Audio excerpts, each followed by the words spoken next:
Assalamualaikum warahmatullahi wabarakatuh.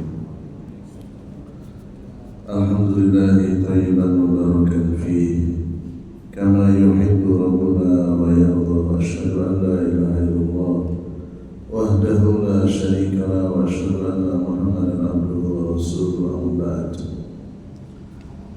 Qala Allah ta'ala fi kitabihil karim, ya ayyuhalladzina amanu taqullaha wa qulu qawlan sadida yuslih lakum a'malakum wa yaghfir lakum dhunubakum wa man yuti'illaha wa rasulahu faqad faza fawzan 'azima.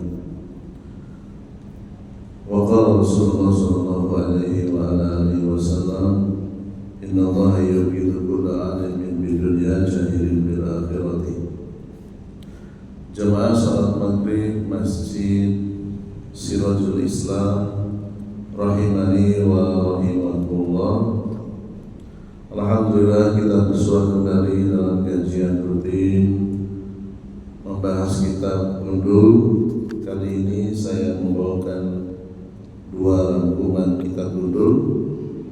Kitab yang pertama Sarhu Badi Fawaid Al-Fatihah, kemudian yang kedua Fiqhul Ibadah. Namun sebelumnya, sebagaimana di pertemuan yang lalu dari jamaah ada yang menyampaikan tentang penyakitnya, yaitu skizofrenia. Jadi penyakit ini memang ada dan sudah banyak dibahas di dunia medis. Saya lihat di jurnal internasional National Library of Medicine. Jadi penyakit ini penyakit yang berkaitan dengan saraf otaknya. Jadi ada halusinasi, ada delusi, yaitu tidak bisa membedakan antara khayalan dan kenyataan. Jadi ada saraf di otak yang terganggu, kadang berbicara tidak teratur, kehilangan motivasi dan seterusnya. Dan ini ada pada orang-orang tertentu di awal masa remaja atau di awal masa dewasa. Dan umumnya yang mengalami penyakit skizofrenia ini adalah laki-lakinya. Bisa karena faktor genetika atau memang saraf yang ada di otak. Apabila kita melihat di antara hadis-hadis Rasulullah SAW, maka orang yang Allah takdirkan terkena penyakit skizofrenia, ya hendaklah dia berobat ke dokter. Dokter tentu lebih tahu karena sudah melewati penelitian yang sangat panjang. Jadi obat itu ditemukan melalui penelitian yang sangat panjang. Kebetulan saya juga peneliti dalam bidang tanaman herbal. Alhamdulillah tahun 2023 saya selesai ngambil S3 dengan judul topik penelitian ekstrak tanaman bajakah sebagai anti kanker payudara, dan sudah terbit di jurnal internasional. Seorang Arab Badui pernah bertanya kepada Rasulullah SAW, ya Rasulullah, ala natadawa? Qala na'am ya ibadallah tadawa. Fa inna Allaha lam yadu' da'an illa wadu'a lahu shifaan, aw qala dawa'an illa da'an wahidan. Qalu ya Rasulullah wa ma huwa? Qala al-haram. Terjemahnya, wahai Rasulullah, bolehkah kita berobat? Berobat ke dokter, ke ahli herbal, dan seterusnya. Rasulullah menjawab, berobatlah karena Allah telah menetapkan obat bagi setiap penyakit yang diturunkan oleh Allah, kecuali satu penyakit yang tidak ada obatnya. Para sahabat bertanya, penyakit apa itu wahai Rasulullah? Beliau menjawab, al-haram, pikun.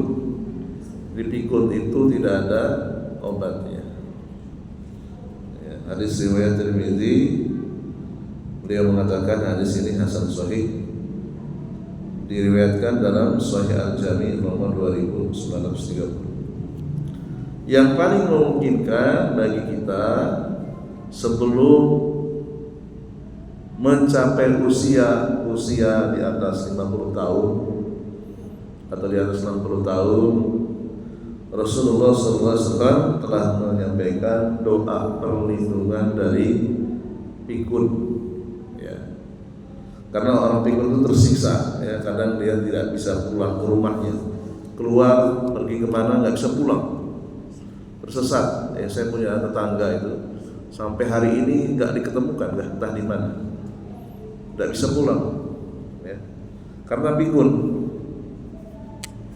Di antara doa yang sahih yang diriwayatkan oleh Al-Imam Al-Bukhari nomor hadisnya 6390, di antara doanya, Allahumma inni a'udzubika minal bukhli, ya Allah, aku berlindung kepadamu dari sifat pelit, ya. Kadang ada orang yang terlahir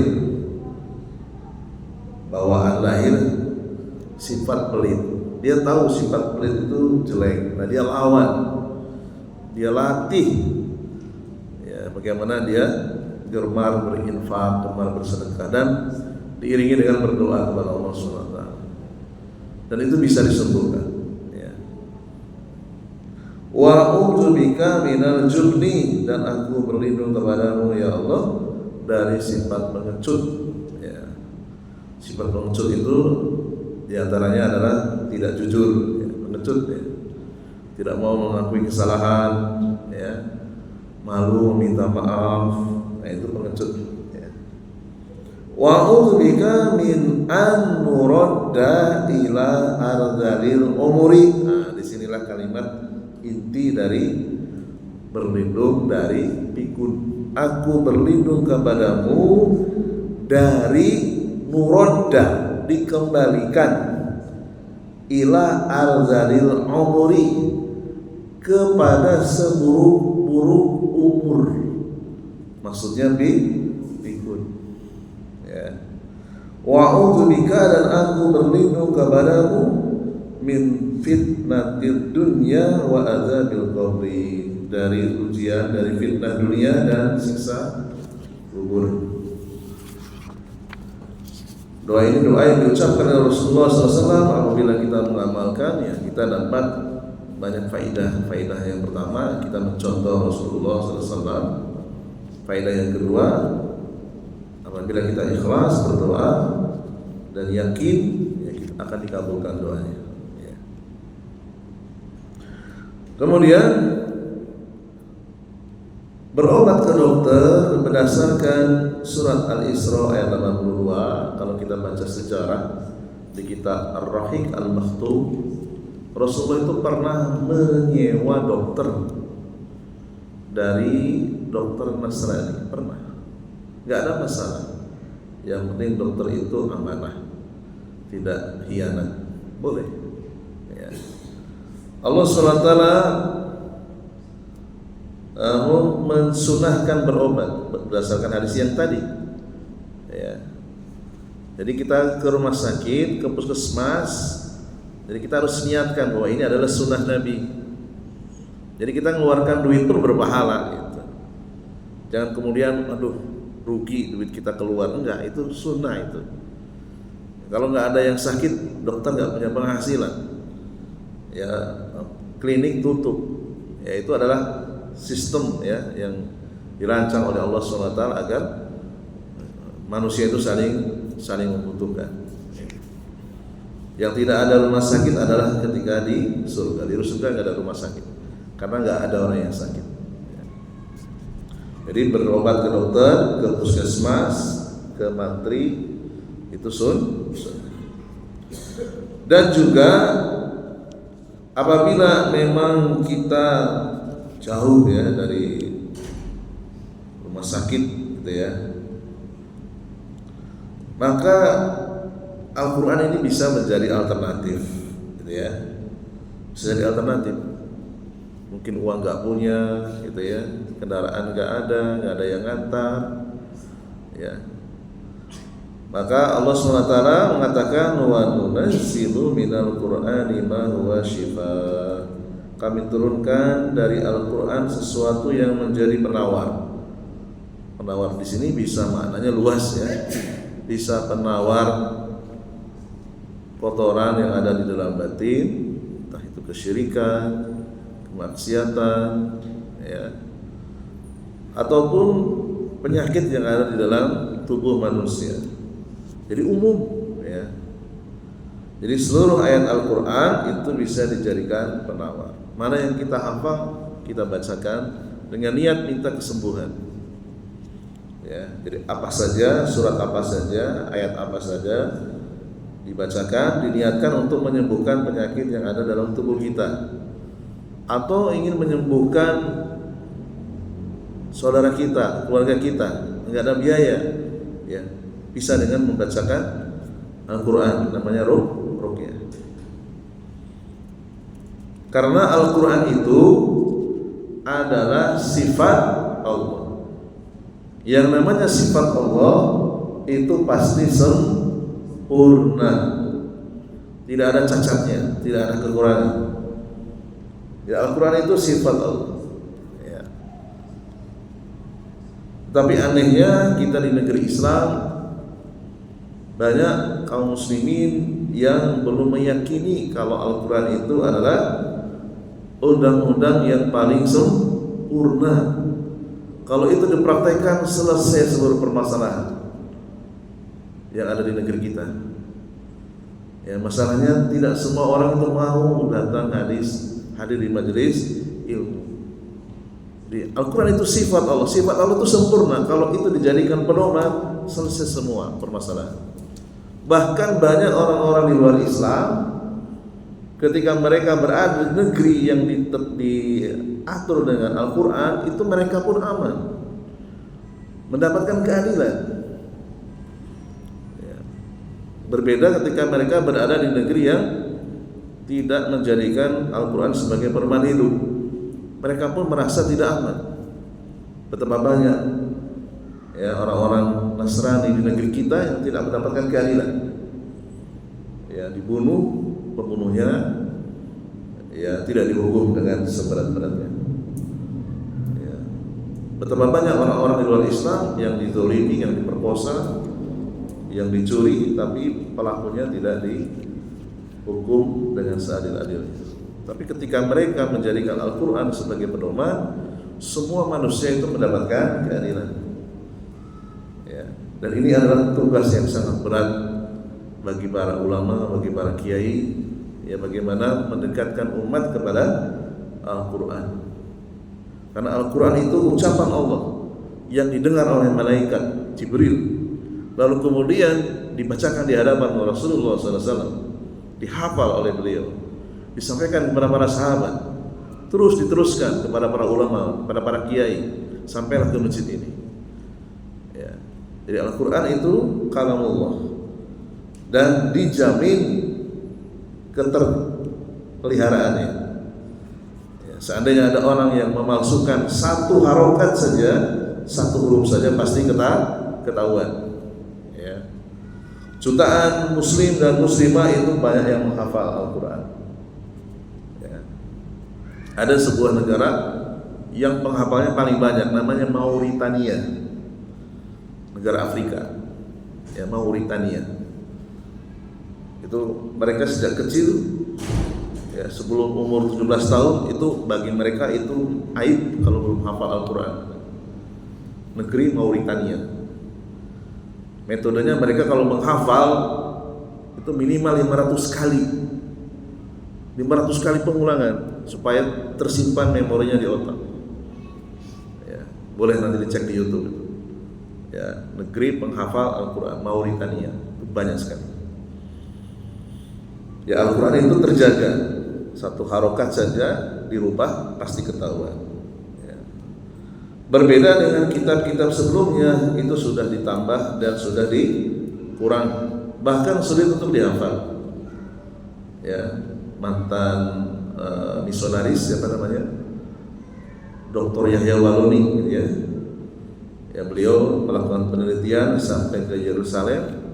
Ya, jadi kitab Injil yang asli, kitab Taurat, kitab Injil yang asli itu ditanam di bawah Laut Merah. Ya. Jadi sudah nggak ada yang asli. Ya. Walaupun demikian, Rasulullah mensunahkan kita berobat baik dengan ilmu kedokteran ataupun dengan Al-Quran, tetap saja beliau memberikan rambu-rambu. Ya. Qala Rasulullah sallallahu alaihi wasallam, innallaha anzala da'a wa dawa'a wa ja'ala likulli da'in dawa'an fatadawaw wa la tadawaw bi haramin. Sesungguhnya Allah menurunkan penyakit beserta obatnya, dan Dia telah menetapkan bagi setiap penyakit obatnya. Janganlah berobat dengan perkara yang haram. Maksudnya kita tidak diperbolehkan mengkonsumsi obat yang di dalamnya itu ada benda yang secara hukum syariat haram, misalnya dari babi, ya, dari zat-zat yang diharamkan. Ya. Makanya sekarang sertifikasi halal itu sudah sampai ke obat. Dan kebetulan saya dipercaya di staf ahli MUI Provinsi Kalimantan Barat, ya, bagian auditor halal. Ya. Jadi Al-Quran itu adalah alternatif ketika memang keterbatasan, ya, jauh dari klinik, jauh dari rumah sakit, ya. Dan terkadang banyak juga yang ajaib, ya, dengan Al-Quran sembuh, ya. Tentu saja itu adalah takdir Allah SWT, ya, itu hanya ikhtiar saja. Disebutkan dalam Sarhu Ba'di Fawaidil Fatihah di halaman yang ketiga, wa tusamma bil kafiyati wa tusamma bir ruqyati li'anna nafaru minas sahabati alladzina nazalu ala hayyin min ahya'il arabi istadafuhum falam yudayyifuhum faludigo kabiruhum faja'u yatlubuna minas sahabati ruqyata. Di dalam kitab ini dijelaskan Al-Fatihah, surat Al-Fatihah itu disebut juga dengan sebutan Al-Kafiyah dan Al-Ruqyah. Jelaskan di kitab tersebut, rombongan para sahabat Nabi itu pernah singgah di suatu kampung di pedalaman Arab, ya, minta kepada penduduk kampung untuk menjamu. Ya, mungkin karena kelelahan, ya, kehausan, kelaparan, tetapi penduduk kampung tersebut tidak bersedia. Allah takdirkan ketua kampung tersebut disengat binatang berbisa, kalajengking. Ya. Tiba-tiba jatuh, tidak bisa berdiri. Lalu kemudian orang kampung meminta kepada para sahabat Nabi untuk meruqyah, ya, untuk mengobati, gitu ya, dengan ayat-ayat suci Al-Quran. Faqala ahadu as-sahabati innana narki walakin abaitum an tudayyifuna fala narki illa biju'lin yakni bi ujratin fasyaratu lahum qati'an minal ghanami faqara'a alaihi suratal fatihati faqama ka'annama bu'itha min uqalin. Salah seorang sahabat Nabi mengatakan kepada penduduk kampung tersebut, sesungguhnya kami bersedia meruqyah, membacakan ayat-ayat suci Al-Quran, tetapi kalian tidak mau menjamu kami. Kami ini kelaparan, kehausan, ya. Kami tidak akan mau meruqyah kecuali kalian ya memberikan sedikit upah lah, karena kami ini kelaparan gitu ya. Yaitu beberapa domba, karena banyak ya, rombongan para sahabat. Lalu kemudian membacakan kepada ketua kampung tersebut surat Al-Fatihah. Ya. Setelah dibacakan selesai, ketua kampung tersebut tiba-tiba rasa sakitnya hilang, seperti dia terlepas dari ikatan, langsung bisa berdiri. Ya, tadinya tidak berdaya. Ya. Falamma qadimu ala Nabi sallallahu alaihi wa ala alihi wasallam akhbaruhu bima hasala. Faqala wa ma adraka annaha ruqyatun fatusamma birruqyati. Ya.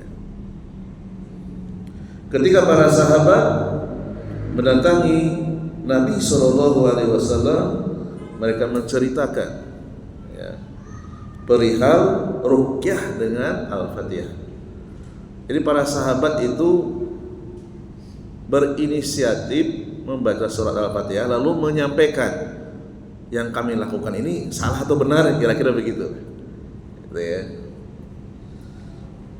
Ada yang dibenarkan, ada yang tidak disetujui. Itu namanya sunnah. Sunnah Nabi takrir ya, ditetapkan boleh. Ada yang tidak disetujui, ada. Ya. Di antaranya sahabat itu pernah menyembelih hewan kurban sebelum sholat Idul Adha. Ya. Rasulullah mengatakan tegas, ini bukan hewan kurban. Sehingga setelah itu para sahabat nggak berani lagi. Ya.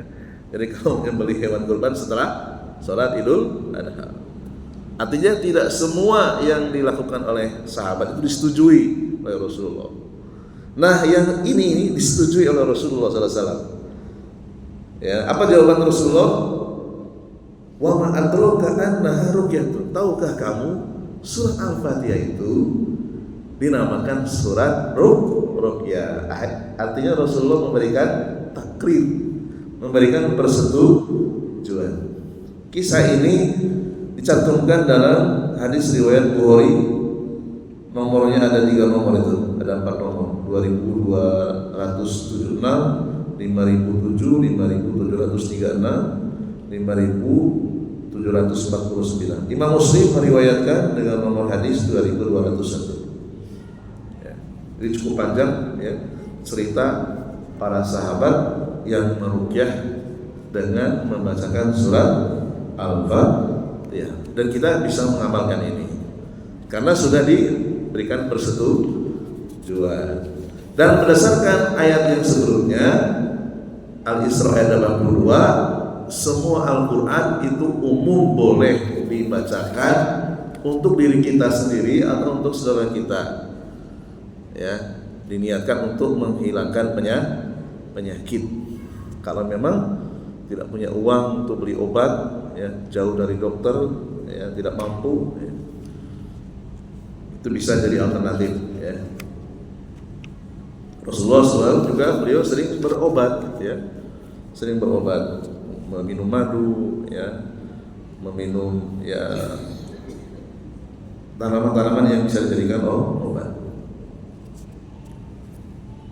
Kemudian ada jamaah di pekan yang lalu meminta saya untuk menyampaikan segitiga bermuda. Ya. Dulu saya pernah membaca tentang segitiga bermuda, cuman sumbernya itu hasil dialog antara wartawan dengan orang yang kesurupan gitu ya. Lalu dijadikan buku, ya, sempat viral itu di tahun berapa ya, tahun 2000-an lah. Sekarang saya nggak tahu buku itu masih beredar atau enggak. Ya, mereka di situ juga disebutkan bahwa segitiga bermuda itu di situ ada Dajjal dan seterusnya gitu ya. Saya jelaskan sedikit. Nabi Shallallahu Alaihi Wasallam bersabda, Inna iblis yadau arsyahu alal ma'i summa yab'asu saroyahu. Sesungguhnya iblis meletakkan singgasananya di atas air laut, kemudian dia mengutus bala tentaranya. Ya. istana iblis itu memang disebutkan berdasarkan hadis riwayat Muslim itu di atas air laut. Ya. Syekh Al-Mubarakfuri rahimahullah taala beliau menjelaskan wa fi riwayatin alal bahri wa ma'nahu anna markazahul bahri fasahihu hamalahu ala dhahirihi wa do'a ardahu alal ma'. Ya. Jadi kerajaan iblis itu adanya di lautan, ya, bukan di gunung. Ya, jadi kalau kita ada yang meyakini gunung itu tempatnya setan, ini keliru. Ya, ya disebutkan dalam kitab Hadhihi Aqidati, gunung itu yang menjaga bukan iblis, tetapi malaikat.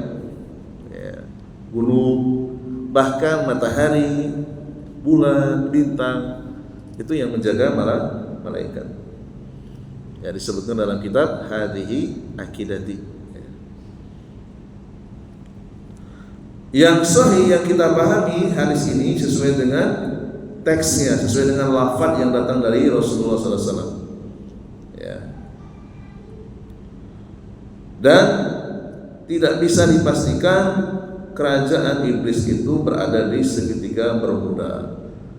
Segitiga Bermuda ini lokasi yang konon ya ditakuti oleh para pilot gitu ya, karena sering mengalami kecelakaan, ada pusaran angin ya dan seterusnya. Dan hadis ini berbicara tentang iblis, bukan tentang Dajjal, jadi nggak ada hubungannya dengan Dajjal ya. Jadi buku tentang segitiga Bermuda itu perlu ditinjau ulang kembali ya. Kemudian berikutnya masih ada hubungannya dengan materi tentang iblis dan seterusnya.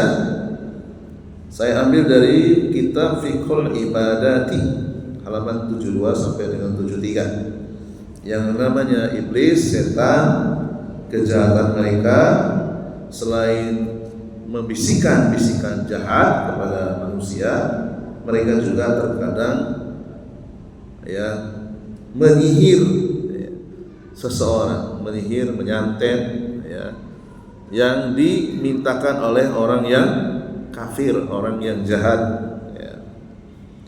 As-su'alu fadilatul syekh ja'a an Rasulillah sallallahu alaihi wasallam annahu suhira fanuridu an natahaddatsu lana amma suhira bihi an-nabiy sallallahu alaihi wasallam wa aidan hal hasalu wa aidan hal husulu sihri lin nabiy sallallahu alaihi wasallam yunafi maqama nubuwati.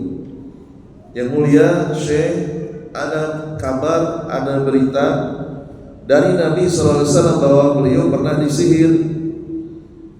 Kami ingin engkau menjelaskan kepada kami bahwa Nabi SAW pernah disihir.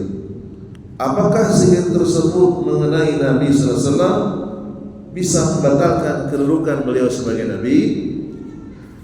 Ya, di halaman yang kelima.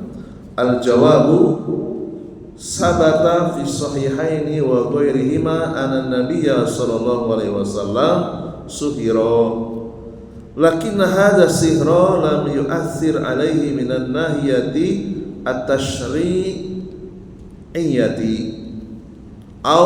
awil wahyi innama ghayatu ma hunalika annahu wasala ila darajatin yakhayyalu ilaihi annahu fi'la syai'i wa lam yakun fi'luhu fi ahlihi wa hadha syai'u alladhi wudi'a lahu kana min yahudiyyi yuqalu lahu Lubaidu ibnu al-Aqsa wa da'ahu lahu walakin Allah subhanahu wa ta'ala anjahu minhu hatta ja'ahu al-wahyu bidzalika wa awada bil muawwidataini alaihi assalatu wassalam qul a'udzu birabbil falaq qul a'udzu birabbin nas.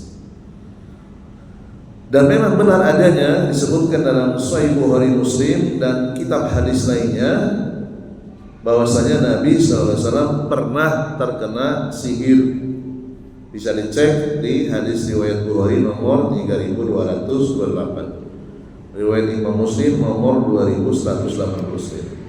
Akan tetapi sihir tersebut tidak memiliki pengaruh dari sisi penetapan syariat atau wahyu. Artinya tidak mengganggu malaikat Jibril menyampaikan wahyu dari Al-Fatihah sampai An-Nas tuntas. Tidak mengganggu Rasulullah menyampaikan syariat. Ya. Hanya mengganggu sebatas Rasulullah mengalami sakit. Gitu ya. Cuma itu saja. Batas maksimal sampai pada suatu pengaruh di mana Nabi merasa melakukan sesuatu padahal tidak. Ya, seperti tersihir ya, orang tersihir gitu ya. Sihir tersebut dilakukan oleh seorang Yahudi, orang kafir Yahudi. Siapa namanya? Lubay bin Al-Aqsam. Ya, dialah yang pernah menyihir Nabi sallallahu alaihi wasallam. Akan tetapi Allah SWT menyelamatkannya. Turunlah wahyu yang berkaitan dengan peristiwa tersihirnya Rasulullah SAW. Beliau manusia biasa. Ketika Allah takdirkan tersihir. Kita pun juga bisa tersihir. Ini hanya pancingan saja. Ya. Beliau meminta perlindungan, diajarkan oleh Jibril membaca surat Al-Falaq dan surat An-Nas. Ya. Jadi kalau kita sering membaca surat ini, insya Allah terlindungi dari sihir. Apalagi dipahami maknanya, dirasakan maknanya. Ya. Kalau nggak mampu hafal, lihat terjemahnya sambil dibaca. Ya. Wa amma sihru alladhi waqa'a li Rasul alaihi salatu wassalam falam yu'assir alaihi fi syai'in min al-wahyi wala fi syai'in min al-ibadati wala yajuzu lana an nukadziba al-akhbara as-sahihata bi su'i fahimna lin-nususi. Sihir yang mengenai Rasulullah tidak memiliki pengaruh terhadap wahyu dan tidak pula terhadap ibadah, dan kita tidak boleh menolak berita yang benar yang datang dari Nabi hanya karena pemahaman kita yang kurang. Ya, jadi sihir itu pernah dialami oleh Rasulullah Shallallahu Alaihi Wasallam, dan beliau sembuh setelah membaca Qul a'udzu birabbil falaq sampai selesai, Qul a'udzu birabbin nas sampai selesai. Ya. Dan sihir itu disebutkan dalam kitab Al-Qaulul Mufid Aqdun wa rukun ay qiraatu wa talasim yatawassalu biha as-sahiru ila istikhdami sayatini fima yuridu bihi dararul maskuri. Jadi sihir itu bisa berupa tali, ya, tali, buhul atau boneka. Nah, itu namanya akdun. Atau berupa mantra-mantra. Bahasa Arabnya rukun. Ya, bacaan yang diucapkan, jampi-jampi yang dijadikan perantara penyihir untuk mendapatkan bantuan setan, memberikan bahaya kepada orang yang akan disihir. Ya, ini adalah pengertian sihir menurut para ulama. Dan di antara dalil-dalil yang disebutkan yang bisa membentengi kita dari sihir, di antara yang pertama, keutamaan menjaga salat subuh. Ya, Rasulullah SAW bersabda yang terjemahnya supaya waktunya cukup, barang siapa yang mendirikan salat subuh apalagi berjamaah, dia berada di dalam jaminan perlindungan Allah. Barang siapa yang menjaga salat subuhnya, dia akan mendapatkan perlindungan dari Allah atas gangguan-gangguan setan yang ingin melakukan sihir. Ya. Kemudian yang kedua, membaca surat Al-Baqarah di dalam rumah. Sudah saya sampaikan di pekan yang lalu. Ya. Yang ketiga, membaca surat Al-Falaq dan An-Nas. Dan ini pernah dipraktikkan oleh Rasulullah SAW di waktu subuh dan petang. Kemudian yang keempat, membaca ayat kursi. Ya. Rasulullah SAW pernah bersabda, apabila engkau mendatangi tempat tidur, bacalah ayat kursi, niscaya Allah akan menjagamu dan setan tidak akan mendekatimu hingga waktu pagi. Jadi kalau ada orang yang mau kirim sihir, kirim santet, kita sudah membaca ayat kursi, insya Allah tidak terkena. Ya, tidak terkena. Kemudian yang kelima, membaca dua ayat terakhir dari surat Al-Baqarah berdasarkan hadis riwayat Bukhari Muslim. Ya. amana rasulu bima unzila ilaihi. Kemudian la yukallifullahu nafsan illa wus'aha. Dua ayat terakhir surat Al-Baqarah. Itu juga bisa dibaca untuk membentengi dari sihir. Yang keenam, berdasarkan hadis riwayat Bukhari Muslim atau muttafaqun alaih, memakan 7 buah kurma ajwa di pagi hari. Tidak ada yang bisa membahayakannya hari itu, baik racun maupun sihir. Nah, ini ada dalilnya. Ya. Demikian apa yang bisa saya sampaikan, mudah-mudahan bermanfaat. Barangkali ada pertanyaan, disilahkan.